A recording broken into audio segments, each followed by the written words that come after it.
Muy bien, sean todos bienvenidos y muy buenos días, tardes o noches a todos y cada uno de los alumnos de segundo grado de Escuela Secundaria Pura Irene Escalante de el municipio de Santa Elena. Bueno, muy bien, el día de hoy daremos inicio, estamos comenzando a lo que es el trimestre número 2, la sesión número 1, correspondiente pues a este trimestre, ¿no? Ya la semana pasada concluimos el trimestre número 1, ya este trimestre pues ya va a dar inicio y pues arranquemos con lo que nos concierne. Como ustedes saben, al final se van a dar algunos avisos y algunas cosas importantes, pero mientras tanto daremos inicio a lo que es ya el tema. Muy bien, el día de hoy vamos a ver, o esta semana, la sesión número 1, que corresponde a la lectura y escritura de gráficas lineales. Creo que muchos de ustedes ya conocerán lo que son las gráficas lineales o lo que conocen como gráficas, ¿no? Pero pues probablemente estamos acostumbrados a creer que solamente hay una o dos, pero no hay varias formas de gráficas, hay varios tipos de gráficas que nos ayudan a representar información que tenemos respecto a algún tema en específico. Muy bien. Antes de ello, como comenzamos el trimestre anterior, siempre dábamos inicio con un ejercicio llamado agilidad mental. El día de hoy, vuelta a semana, vamos a ver el primero, concerniente a este trimestre, que es la agilidad mental, el cual nos dice lo siguiente: lee, ordena y describe el animal oculto en las siguientes palabras. Creo que este es un ejercicio que muchos de ustedes ya habrán visto y habrán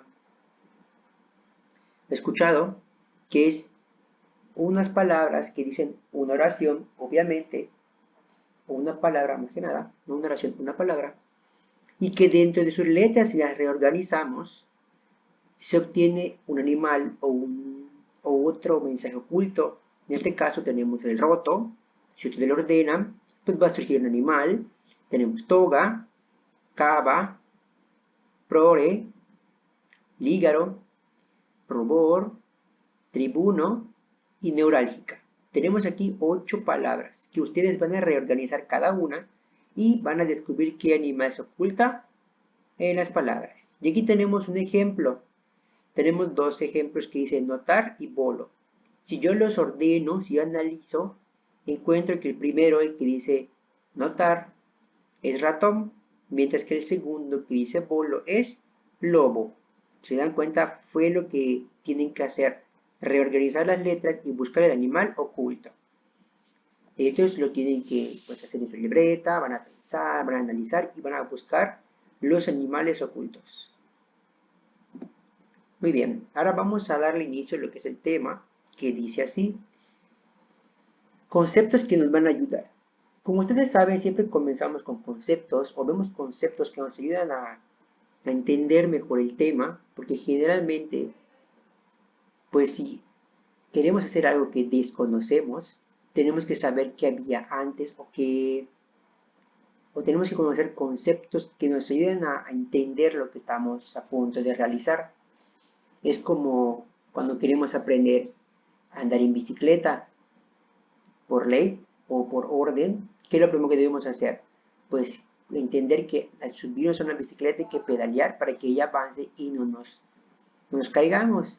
Lo mismo cuando queremos correr. Primero aprendemos a caminar, a tener un control sobre nosotros para después correr. Y lo mismo ocurre en este caso. Vemos conceptos que nos ayudan a conocer información que probablemente ya sea que conocemos o que desconocemos para poder aplicarlo. Y en su caso, pues con esto, si no lo sabíamos, pues ya lo vamos a conocer, pero si ya lo conocemos, lo vamos a recordar por si a alguien se ha olvidado. Entonces nos dice, ¿qué es una gráfica? Las gráficas, gráficos o representaciones gráficas son una herramienta que se utilizan con frecuencia cuando se busca representar algunos datos numéricos usando recursos que se pueden apreciar a la vista. Es decir, que no solo aporta los datos numéricos, sino que hace de una manera que es mucho más fácil de comprender. ¿Qué significa esto? Que las gráficas nos ayudan a dar a conocer información o estudios que hacemos respecto a un tema. Un ejemplo sería que yo hago un estudio de todos los alumnos de la escuela y que yo diga, ¿quién de ellos tiene mascotas? Ah, pues yo voy a preguntarle a los alumnos quiénes tienen mascotas. Entonces, obviamente yo no voy a poner una tabla o voy a poner un escrito que diga, a ver, tal persona tiene dos perritos, uno se llama así y uno se llama así. Luego, en el segundo A, tengo a 10 personas que tienen perros. En el segundo B tengo 15 personas, en el tercero A y así. Obviamente es un estudio que yo hice, pero ¿qué quiero hacer? Yo lo puedo representar de una manera más simple para que todos y cada uno de ustedes lo entiendan, que lo comprendan. Yo al hacer mi estudio, como es mucha información, porque son varios alumnos, yo no voy a poner un texto donde diga todos y cada uno de los nombres de ustedes, sino que lo hago de manera global. Pongo en la escuela secundaria Pura Irene Escalante, el 10% tiene gatos, el 15% tiene perros, el 25% no tiene mascotas, y así sucesivamente. Yo lo puedo poner en una gráfica, ya sea pues las que existen. Entonces eso me ayuda a entenderlo. Otro ejemplo sería que yo hago un estudio de las personas que practican deportes. Yo voy a la escuela, hago mi estudio y saco de los, imaginemos, de los 500 alumnos que tiene la escuela, 85 practican fútbol, 90 practican básquetbol, 10 practican voleibol, 100 practican béisbol. Y así, entonces cuando yo cuente todos los resultados, al final me va a dar el número de alumnos que tuve. Obviamente, si yo lo presento, perdón, en una tabla, yo puedo entender, ah, pues el deporte que más les gusta a los alumnos de la escuela, pues es el béisbol. Y así, con esa tabla yo represento lo que yo estudié, lo que yo investigué, para ya no tener tanto, para no dar tanta información que canse al lector, porque obviamente ustedes saben que una gráfica se lee con la vista, porque con lo que nosotros vemos es lo que entendemos. Entonces lo que se quiere es evitar que el lector se fastidie o se canse de leer tanto. Por eso recurrimos a lo que son las gráficas, para representar la información que ya obtuvimos, que en su caso, al ser demasiada, lo podemos englobar y lo podemos simplificar en una imagen que nos ayuda a comprender lo que conseguimos.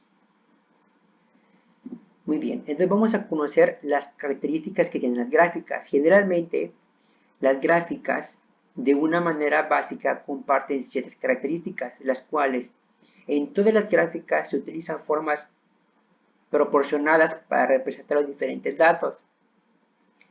¿Qué quiere decir esto?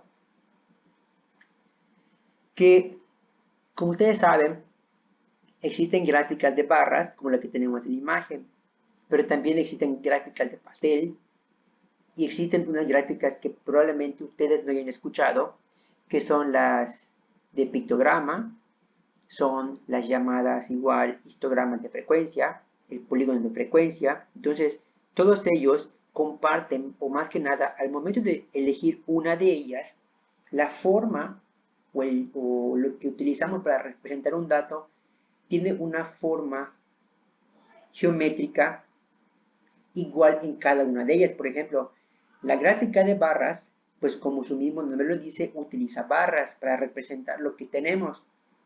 La gráfica de pastel, pues sabemos que es un círculo que está dividido como rebanadas de pastel. La gráfica lineal tiene que, pues son puras líneas. El polígono de frecuencia son como que, si igual son líneas, pero parece como que hicimos una figura, un polígono. Entonces, más adelante vamos a ver los diferentes tipos que hay para que lo puedan entender. De igual manera, se emplea para facilitar la comprensión de los diferentes hechos que se pueden presentar con respecto a una relación de datos específica y en un periodo de tiempo determinado. Eso es lo que iba, o lo que les había dicho con anterioridad, que nos ayuda a nosotros como lectores a comprender el estudio que se hizo de manera más fácil, de manera más resumida, para no estar lee y lee mejor. Se hace una gráfica que es información poca, o sea, aparentemente es poca, pero que al fin y al cabo lo que yo obtengo de ella o lo que me transmite es el resultado del estudio que se hizo. Y aparte pues lo entiendo porque está de manera resumida. Y son herramientas que simplifican las representaciones numéricas y sus diferentes comportamientos. Eso es a lo que iba, que si yo manejo números muy grandes, yo con el simple hecho, yo puedo escribir un ejemplo. En México, la población que existía en el año 2010 rebasaba la cantidad de 150 millones de habitantes, por lo cual por cada estado se puede decir que abundan aproximadamente entre 4 y 8 millones de personas por cada estado. Yo lo leo y digo, ah, pues está bien, pero si a mí me desglosan lo que es por cada estado, yo obviamente voy a leer 32 párrafos por cada uno de los estados que tiene México y me voy a cansar. En cambio, si yo utilizo una gráfica donde escribo todos mis estados y les pongo barras o lo divido por gráfica de pastel, o utilizo las lineales, pues yo veo, ah, pues generalmente, cierto, tal vez no lea todos, pero ya busca los que están más altos, los que están más bajos, o yo puedo identificar el de mi estado, Ale Yucatán. Veo los datos, simplemente me van a poner números, pero está simplificado y yo lo entiendo. A eso se refiere que para evitar tener textos muy largos, yo lo simplifico en una gráfica. Muy bien, ahora vamos a ver los tipos de gráficas. Las gráficas existen diferentes tipos, cada una con características especiales que determinan para qué se deban usar con el propósito de alcanzar los objetivos trazados, es lo que se quiere. Entonces aquí tenemos un ejemplo de algunas diferentes pues, gráficas. Aquí tenemos la conocida como la de pastel, este que tenemos que es el de un polígono de frecuencia, aquí tenemos el de barras, y aquí tenemos uno que probablemente ustedes no conozcan, pero se llama pictograma, gráficas pictográficas. Eso lo vamos a ver más adelante, así que no se preocupen. Dice, las gráficas lineales, en este tipo de gráfica, es el que se acostumbra a usar en los casos para representar la evolución que ha sufrido una o varias variables dentro de un periodo de tiempo determinado. ¿A qué se refieren estas? Que yo puedo tener el ejemplo que tengo aquí abajo. Aquí, si ustedes ubican, yo aquí tengo una tabla que si tengo son puras líneas y yo veo la variación, como aquí me dice, dentro de un periodo de tiempo determinado. Por ejemplo, yo aquí tengo una gráfica de la temperatura que hubo en todo el año. Ven la variación que hubo. Por ejemplo, en enero teníamos aproximadamente como 11 grados. Para febrero ya subió a 14, para marzo se mantuvo en 14, para abril aumentó a 18, para mayo aumentó a 20, para junio se mantuvo en 22, para julio veio a 25, para agosto ya estábamos siempre en los 26, para septiembre bajamos a 24, para octubre llegamos a los 21, para noviembre bajamos a 16 y para diciembre bajamos a 14. ¿Se dan cuenta? Es lo que me está indicando esta parte. Los cambios o la evolución, este cambio podemos también llamarlo como la evolución, podemos representarlo como cambios que sufre nuestro estudio o nuestra variable, que en este caso fue la temperatura. ¿Cómo cambió nuestra temperatura desde enero hasta diciembre conforme fueron pasando los meses? A eso se refiere a gráficas lineales, que se acostumbran normalmente o se utilizan para representar cambios o evolución que sufren ciertos estudios a lo largo del tiempo o de un periodo. Las gráficas de barras, dice, en este caso, las gráficas de barra o diagramas de barras, como también se les conoce, se utilizan en los casos que sea necesario representar los porcentajes de los datos que forman parte de un conjunto total. Esto que se refiere a dar a conocer el número de una frecuencia que se tuvo de cierto estudio. Por ejemplo, yo puedo tener el estudio de la escuela, otra vez en la escuela. Vamos a ver. Quiero ver cuántos niños y cuántas niñas hay por cada grado. Entonces yo hago una primera tabla. En la clase 1 es el segundo A. Yo veo, pues del total yo tengo 27 alumnos, de los cuales 13 son niños y 14 son niñas. Este es del segundo A. Del segundo B, veo, aquí tengo 30 alumnos, 15 niñas y 15 niños. Ahí yo voy a ver el porcentaje o el número que tiene por cada uno de los salones. Yo estoy representando valores ya de forma en tablas. Les digo, estas gráficas se utilizan para representar valores, para representar frecuencias. Frecuencia se refiere a cuántas veces se repite pues la categoría o la variable que yo quiero averiguar. Ahora, este tipo de gráficas son una herramienta que se usa también para representar las frecuencias. Es lo que les dije, las veces que se repite cierta categoría. Por ejemplo, estas las puedo representar ya sea de manera vertical, como la que tenemos en el ejemplo, o de manera horizontal, que pues pueden de izquierda a derecha. Dependiendo de cómo yo lo quiera representar, les digo, aquí pues si yo lo quiero, generalmente se representa de esta manera, siempre de manera vertical, pero también hay veces o hay casos donde se representa de manera horizontal. Pero al fin y al cabo, pues son válidas ambas. Ahora, las gráficas son comparativas que te ayudan a tener una mejor comprensión de las igualdades o diferencias, así como de las características de cada valor numérico. ¿A qué se refiere esto? Que estas gráficas me ayudan mucho a darme cuenta de la diferencia que existe entre una y otro, pues, categoría o cada valor. Por ejemplo, en la clase 1, en la clase 2, yo veo que la clase 1 es menor que la clase 2. Pero yo a simple vista pues lo veo así. Pero si me fijo en los valores, por ejemplo, este se ubica a la mitad. La mitad de 10 entre 15, vamos a tomar que es 13. 13. Y de 20 y de cuenta sube un poquito más, tomémoslo como 21. Obviamente de 21 a 13 hay 8 valores. Yo me di cuenta que la diferencia que hay entre la clase 1 y la clase 2 son 8 valores. O sea, yo voy comparando la igualdad o la diferencia que existen entre cada una de las categorías o de los valores que yo estoy teniendo. Para eso me sirve mucho la gráfica de barras. Ahora, el histograma de frecuencias nos dice, estos son los que a menudo buscan emplearse en momentos específicos donde las muestras agrupadas en intervalos son el recurso que se necesita. Sus vértices, que se encuentran ubicados en su base, son los que coinciden con todos los límites que tienen los intervalos. En estos casos se toma en cuenta que la altura que tenga cada uno de los rectángulos debe ser puesto de manera proporcional a la frecuencia que tiene el intervalo al que corresponde.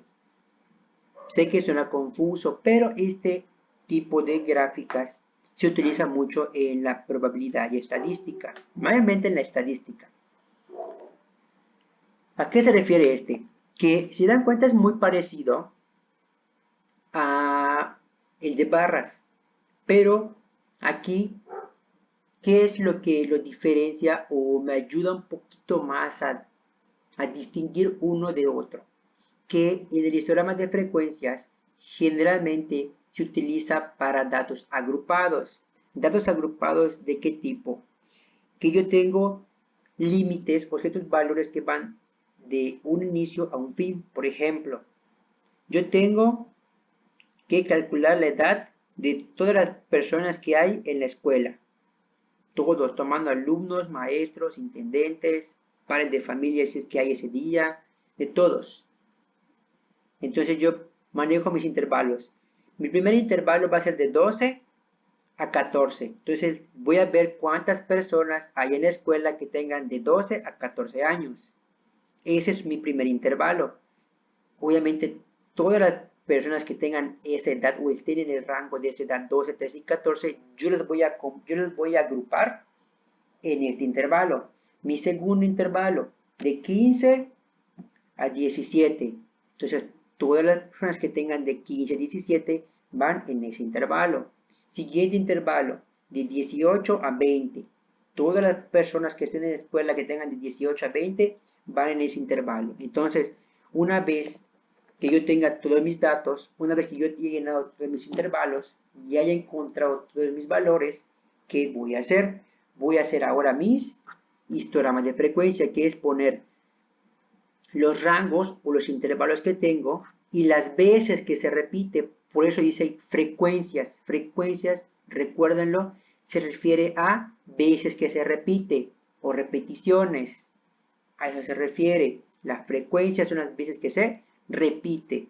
Por eso, si yo manejo mi intervalo, mi primer intervalo es de 12 a 15, yo tengo 25 personas, yo voy a poner a partir del 0 hasta el 25, voy a trazar un rectángulo. Luego, el siguiente intervalo, ¿cuál es? De 15 a 17. Yo tengo que de 15 a 17 hay 30 personas. Entonces voy a agarrar.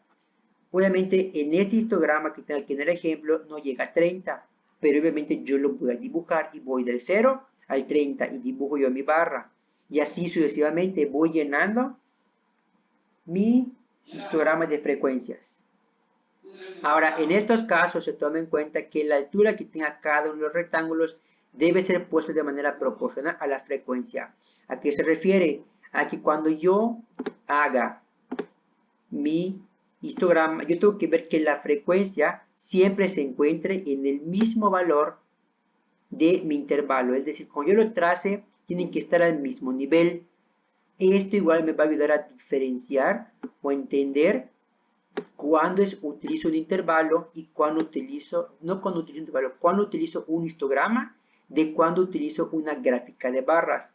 Porque en la gráfica de barras yo puedo utilizar valores medios. Se dan cuenta aquí, no se encuentra exactamente entre el 10 y el 15. No está ni sobre la línea del 15 ni sobre la línea del 10. Se encuentra se encuentra entre ellos. Lo mismo con este. Tal vez la clase 3 sí, pero la clase 4 no, la clase 5 sí. Pero en el histograma de frecuencia se acostumbra que cuando nosotros grafiquemos se encuentre de manera proporcional a su frecuencia, para que sea pues, una manera más fácil de entenderlo. Ahora, polígono de frecuencia. El polígono de frecuencia, ¿a qué se refiere? Es el nombre que recibe una clase de gráfico que se crea a partir de un histograma de frecuencias. O sea que para que yo haga mi polígono, tengo que hacer antes mi histograma. Estos histogramas se emplean columnas verticales para reflejar frecuencias. El polígono de frecuencia es realizando uniendo los puntos de mayor altura de estas columnas. ¿A qué se refiere esto? Que si yo tengo mi histograma, yo lo trazo. Y cuando yo vea mis intervalos, voy a buscar la mitad de mi rectángulo que yo tracé y una vez que yo busque ese centro, lo voy a marcar y así voy marcando el de todos. Aquí se dan cuenta, yo lo estoy marcando. Yo voy a marcar el de todos, ¿correcto? Y una vez que yo lo haya marcado, ¿qué prosigue? Voy a unir cada una de mis líneas con cada uno de los puntos que yo marqué. Obviamente aquí no se va a formar una línea recta, ni se va a formar una elipse, ni nada por el estilo. Se va a formar como el que yo tengo en este ejemplo. Estas líneas con estos puntos son los polígonos de frecuencia, porque prácticamente es lo mismo que yo tengo en mi histograma de frecuencia, con la única diferencia que en el histograma yo estoy utilizando, como ven en el ejemplo, ciertos rectángulos o ciertas barras, mientras que mi polígono no, yo lo estoy utilizando con puntos que me indican el, el, el punto mayor de cada una de las columnas. Y obviamente yo las voy a quitar y solamente voy a dejar esos puntos y los voy a ir uniendo. Y yo de esa manera ya llené mi polígono de frecuencia. O sea, en pocas palabras, a lo que quiero llegar, que para que llegue a mi polígono, primero hago mi histograma, solamente que no marco bien las columnas, simplemente las dibujo, de manera que después yo las pueda borrar. Y después yo busco el punto central y de cada una de esas columnas y luego las uno para obtener ese polígono. O de igual manera yo puedo dejar el histograma así como en este ejemplo y con base en él trazo mi polígono de frecuencia. De aquí lo pueden ver en el ejemplo. Lo que viene siendo de color rosa es mi frecuencia absoluta o mi histograma de frecuencias. Mientras que lo que está de manera azul es mi polígono de frecuencias. Para los gráficos circulares. Se puede decir que uno de los gráficos más usados debido a la facilidad de su comprensión y para elaborarlos consiste en un círculo en cuyo interior se observan los diferentes porcentajes colocados como si de una torta se tratase, o sea, si fuese de un pastel, como también se le conoce. Se conoce también como gráfica de los 360 grados. El gráfico de tarta, el gráfico de pastel, son algunos nombres que le hacen pues referencia o alusión. Y para estos, para identificar o para trabajar con ellos, generalmente se utilizan que al momento de ir dividiendo cada una de sus partes, se utilicen colores distintos para poder entender a qué se refiere cada uno de ellos y evitar una confusión. O sea que cuando yo dibuje mi círculo y yo lo divida, sea más fácil su lectura cuando yo lo analice por medio de los colores. Muy bien, y aquí tenemos un ejemplo. Aquí tenemos un ejemplo de un histograma de frecuencias. ¿Por qué histograma? Porque yo les había mencionado que los histogramas se basan de intervalos. Yo aquí tengo mi primer intervalo de 41 a 47. Mi segundo de 48 a 54. Mi tercero de 55 a 61. Mi cuarto de 62 a 68. Mi quinto de 69 a 75. Mi sexto de 76 a 82 y mi séptimo de 83 a 89. Cada uno son intervalos. Muy bien, entonces, ¿qué es lo que yo quiero? Quiero ver que yo hice un estudio y obtuve que tengo a dos personas que tienen entre 41 y 47 pesos en gramos. O sea, así como puede ser que uno mida 47 y el otro 41, puede ser que los dos midan 41, los dos pesen 47, o se encuentren en ese lapso. De 48 a 54 tengo 4, de 55 a 61 tengo 7, de 62 a 68 tengo 11, de 69 a 75 tengo 8, de 76 a 82 tengo 5, de 83 a 89 tengo 3. Entonces, ¿qué voy a hacer? Yo los voy a graficar con esta gráfica de barras o también. Y yo veo, por ejemplo, yo sé que de 41 a 47 tengo 2. Y aquí lo veo marcado. Está en la misma línea que 2. De 48 a 54 tengo que son 4. Y aquí lo tengo. De 55 a 61 me di cuenta que tengo 7. Obviamente, ¿dónde va a ubicarse 7? A la mitad entre 8 y 6. Y es la misma línea que yo tengo.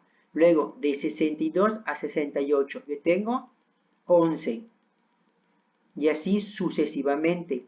Yo a lo que voy es que aprendamos, o más que nada ustedes aprendan a cómo leer e identificar la información que se les presenta por medio de diferentes gráficas o diferentes tablas. Aquí tenemos un ejemplo. Ahora, una vez que la analicemos, podemos decir, pues, está bien, pero de ahí surgen preguntas. Y aquí tenemos 4 preguntas con base en la tabla anterior. La primera dice así, ¿qué tipo de gráfica es la anterior? Podemos saber que es de barras. Ahora, muy bien, ya sabemos que la gráfica es de barras. Luego la siguiente pregunta nos dice, ¿cuál es la diferencia de peso entre el intervalo 48-54 y el intervalo 69-75? Si yo me doy cuenta, o si yo me fijo, yo me doy cuenta que en el ejemplo me piden del 48-54, que es 4, ¿cierto? De 48-54 tengo 4. Y de 69 a 75 yo tengo 8. y veo cuál es la diferencia que hay entre uno y el otro. Es de 4 ocurrencias o 4 valores. Y esa es la diferencia que hay. Con solo analizarlo y con solo verlo, yo sé que la diferencia que hay entre uno y el otro es de 4. Luego, ¿en qué peso se dio el mayor número de ocurrencias? Pues en el 62, 68. ¿Y en qué peso se dio el menor número de ocurrencias? En el 41, 47. Y listo. Yo ya aprendí, yo estoy aprendiendo a entender las gráficas, las tablas que me presentan de una manera más factible o más sencilla, más resumida. Porque eso es lo que voy y lo que les dije. La idea es que cuando hagan un estudio, nosotros sepamos cómo leer lo que nos están presentando, porque sería muy fácil que nos dieran la información completa y lo leamos, pero a veces es tanta la información que no lo entendemos. Pero si me lo presenta por una tabla, porque es un estudio que lo puedo yo resumir en tablas, en gráficas, pues al momento que me lo presentan de esta manera, pues es más fácil para mí como lector comprenderla. Eso es a lo que yo voy. Aquí tenemos otro ejemplo. Nos dice, ejemplo 2. Población total de México en el periodo de 1900 al 2000. Aquí tenemos números muy grandes. Tenemos 10 millones, 20 millones, 30 millones, 40 millones y 50 millones.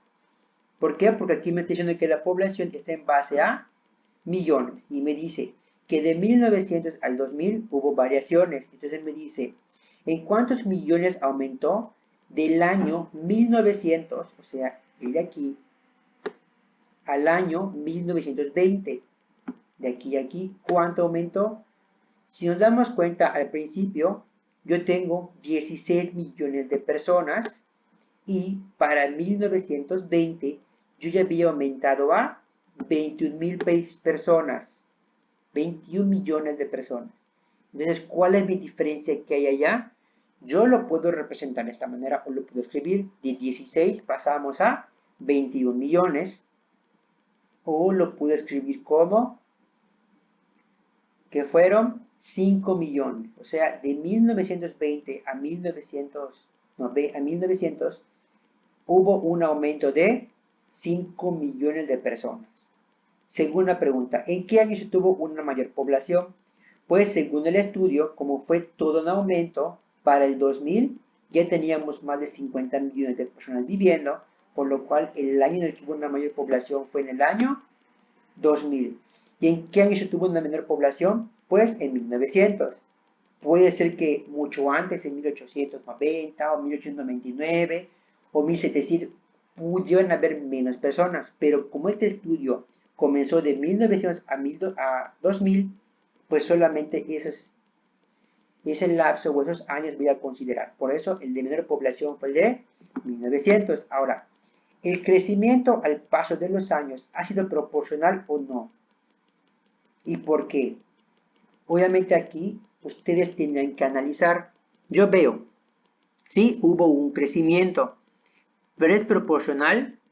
No, ¿por qué no es proporcional? Porque, por ejemplo, de 1900 a 1920, habían de 16, pasamos a 21. Ahora, de 1920 a 1940, pues yo puedo entender que llegamos a 24.000 o a 25.000. Si yo veo bien la tabla, me fijo que está justamente a la mitad. Entonces, de 20 a 30, ¿cuál es su mitad? Pues es 25. Entonces, si para 1920 nosotros ya habíamos o ya existían 21 millones de personas, para 1940, al estar a la mitad, serían aproximadamente 25.000 y el crecimiento fue de 4. Si al principio tuve 5 y luego que tuve 4, me vuelvo a fijar que aquí hay otros, pues de 25 a 30 hubieron otros 5 años. No es proporcional porque fueron 5, 4, 5. Luego de aquí, de 1960 a 1980, aumentaron como 9.000 personas. Entonces, se dan cuenta, son valores no proporcionales porque no hay una relación entre 5, 4, 5, 9 y luego se dan cuenta de aquí, aumentamos de 39.000 a 50.000, ya fueron 11, Y el crecimiento no es proporcional, porque acuérdense que si es proporcional, aumentaría la misma cantidad cada año, ya sea de 2, o en su caso 5, 5, 5 o 10, 10 en 10. O sea, para que sea proporcional, cada 20 años debió haber aumentado la misma cantidad con respecto al anterior.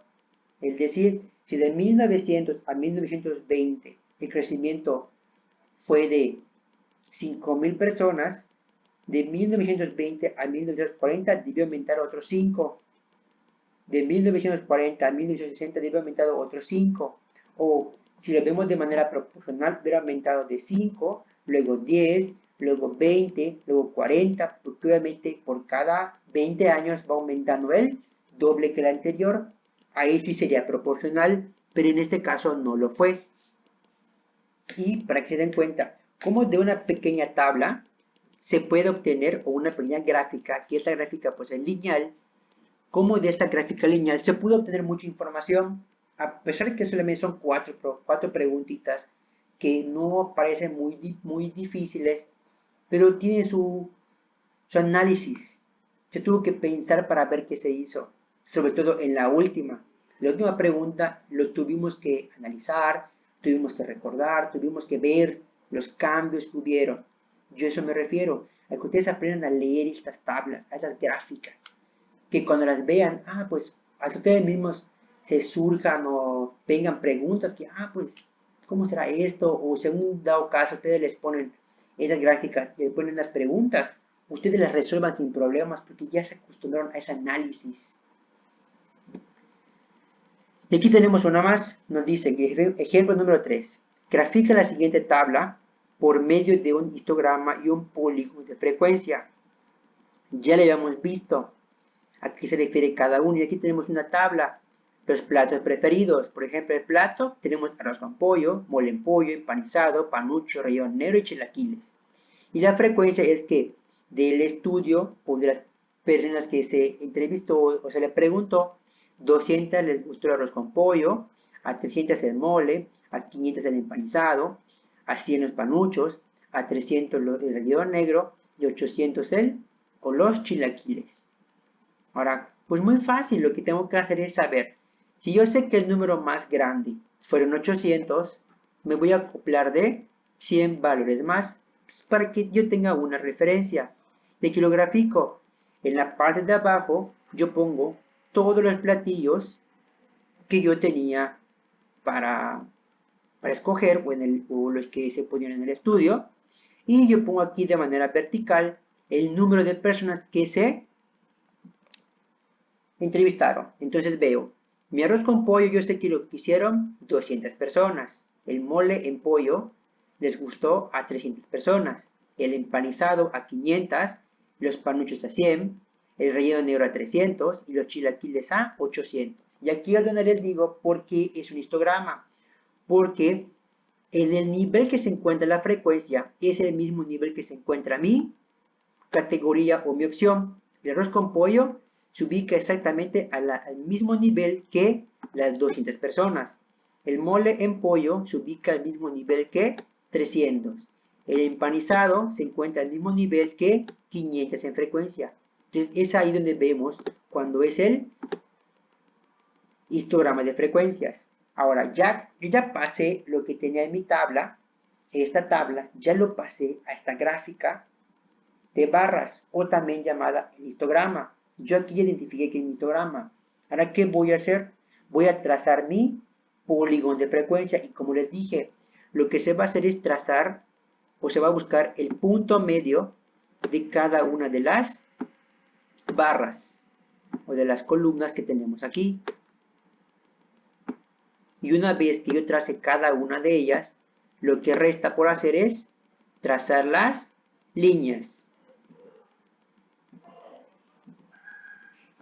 Y yo de esta manera ya convertí mi polígono de frecuencia. Ya convertí mi tabla que tenía anteriormente a un polígono. Es todo. Yo así lo puedo convertir. ¿Correcto? Muy bien, yo sé que pues es un poquito cansado, pero pues esa es la idea, ¿no? De que pues había que abarcar todo esto. Muy bien, ahora vamos a ver o van ustedes a trabajar, entender lo que acabamos de ver. ¿Qué van a hacer? Me van a resolver la lección número 20 de su libro, que es en la página 58 y 59. Les dije, son gráficas que ustedes van a analizar y van a responder preguntas. Es todo lo que tienen que hacer, es aprender a leer, entender la información que les están proporcionando. Aquí tenemos el analfabetismo en México. Van a ver por las tablas